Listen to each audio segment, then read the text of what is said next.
आर्थिक प्रस्ताव पर बोलते वक्त मुझे लगता है ज़रूरी है कि पहले असलियत का आईना दिखाया जाए। और वसीम बरेलवी की एक लाइन है जो असलियत बिल्कुल हूबहू बयां करती है।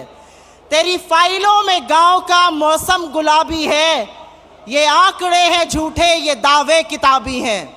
यही असलियत मोदी सरकार की है।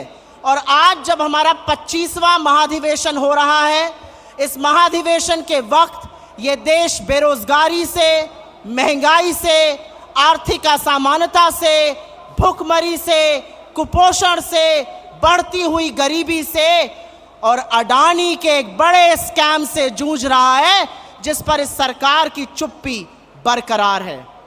और इसीलिए हमारा जो रेजोल्यूशन है, हमारा जो प्रस्ताव है, वो इस सबको छूता है। मोदी सरकार से बेरोजगारी की बात करो तो कहते हैं पकौड़ा तल लो, पर पकौड़ा तलने वाला तेल आपने 90 से 220 कर दिया और आटे पर भी जीएसटी लगा दिया। पकौड़ा तले तो तले कैसे?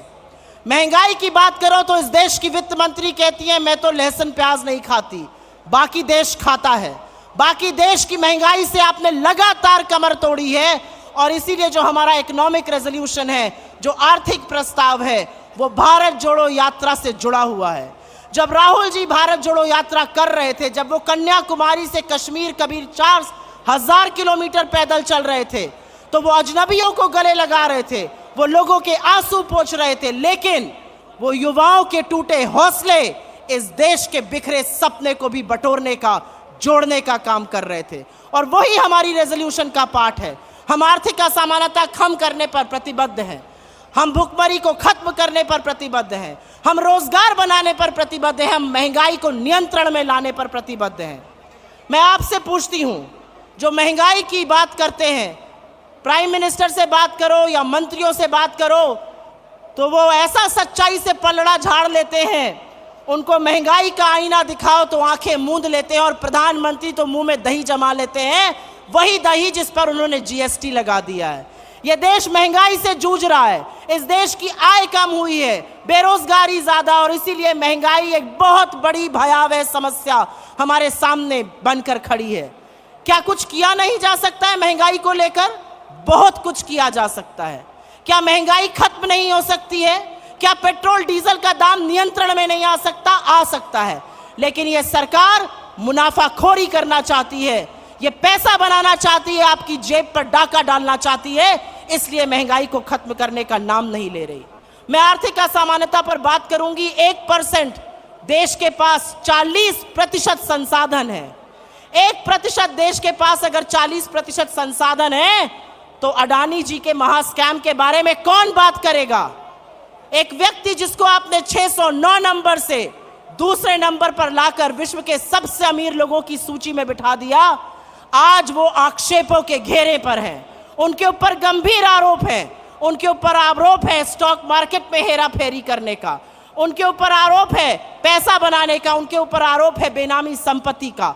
आपने उनको मोनोपोली दी पोर्ट में, एयरपोर्ट में, कृषि में, खाद्य में, सीमेंट में, रिन्यूएबल एनर्जी में। लेकिन जब आज उनके आक्षेप सामने आए हैं, आरोप सामने आए हैं, तो प्रधानमंत्री का गला सूखने लगता है। और जब राहुल जी उनसे लोकसभा में और हमारे अध्यक्ष उनसे राज्यसभा में सवाल पूछते हैं, तो उनके कांपते हाथों से वो पानी पीते हैं।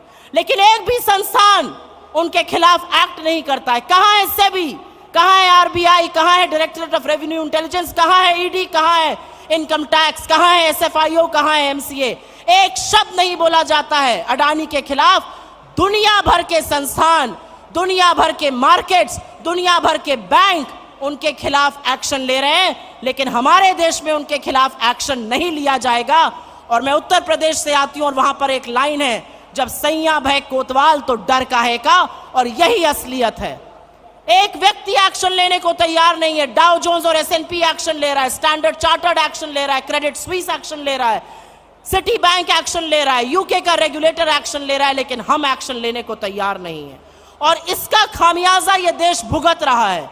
जब आप एक कारोबारी को लेकर दुनिया भर में घूमते हैं और उनका व्यवसाय बढ़ाने की कोशिश करते हैं, तो आप बेरोजगारी पर, महंगाई पर, बढ़ती गरीबी पर, आर्थिक असमानता पर बोलने का ना हौसला रखते हैं, ना बोलने की नैतिकता रखते हैं।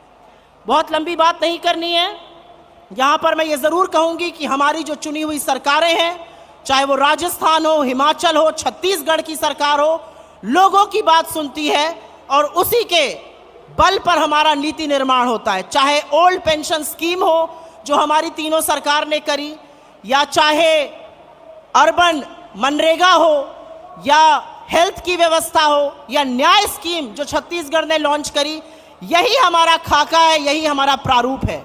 यूपीए की सरकार ने 2004 से 14 के बीच में 27 करोड़ लोगों को गरीबी की सीमा रेखा से निकाला था और 23 करोड़ लोगों को गरीबी की सीमा रेखा के नीचे वापस ढकेलने का काम मोदी सरकार ने किया है। तो मैं अंत में सिर्फ इतना कहूंगी कि 1991 में एक बहुत बड़ा परिवर्तन हुआ था, इकोनॉमिक लिबरलाइजेशन हुआ था इस देश में, और आज वक्त आ गया है एक नई सोच का, एक नई आशा का, एक नई उम्मीद का, जो भारत जोड़ो से जग रही है, जो कांग्रेस के इस मंच से जग रही है, जो हमारे नेताओं से जग रही है। युवाओं को रोजगार देना हमारा परम कर्तव्य है। और अगर आप मुझसे पूछिए कि नंबर 1 टू नंबर 10 क्या प्राथमिकता होनी चाहिए सरकार की, तो रोजगार, रोजगार, रोजगार और महंगाई को खत्म करना होना चाहिए। युवाओं की बात करना इसलिए जरूरी है क्योंकि कहते हैं तलवारों की धारों पर इतिहास हमेशा बनता है, जिस ओर जवानी मुड़ती है उस ओर जमाना मुड़ता है। इसीलिए युवाओं की बात करनी जरूरी है, महिलाओं की बात करनी जरूरी है, खेतिहर मजदूर की बात करनी जरूरी है, किसान की बात करनी जरूरी है, और उसी का खाका हमारा इकोनॉमिक रेजोल्यूशन तैयार करता है। हम प्रतिबद्ध हैं सबको, और हम आशा और विश्वास करते हैं कि जनता हमारा साथ देगी और हम जो करना चाहते हैं जनता के लिए वो जरूर करेंगे। इन सब बातों को ध्यान में रखते हुए मैं आपसे हाथ जोड़ के विनम्रता से निवेदन करती हूं कि कमलनाथ जी की अध्यक्षता में जो आर्थिक प्रस्ताव यहां पे रखा गया उसका हाथ उठाकर अनुमोदन करने का कष्ट करें।